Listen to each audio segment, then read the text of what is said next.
मेरो लाइसेन्स भएको हतियार लगेर छानबिन गर्दै हुनुहुन्छ तपाईँ के घण्टाको छानबिन गर्नुहुन्छ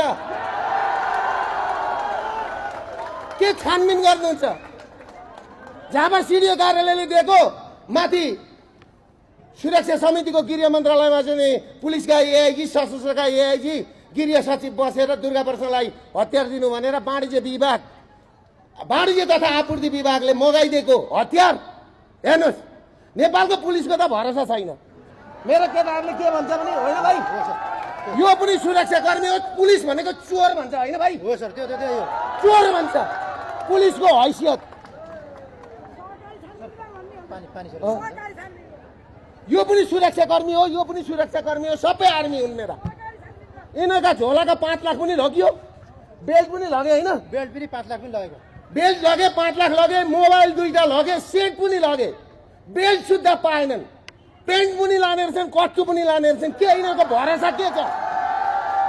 म त्यही भएर मलाई पुलिस चाहिँदैन मलाई पुलिस म पुलिस बिना हिँड्ने मान्छे हो मलाई यो किन सेक्युरिटी दिएको भने म जनताको मान्छे हुँ अघि ती त रोके हाँ पानी म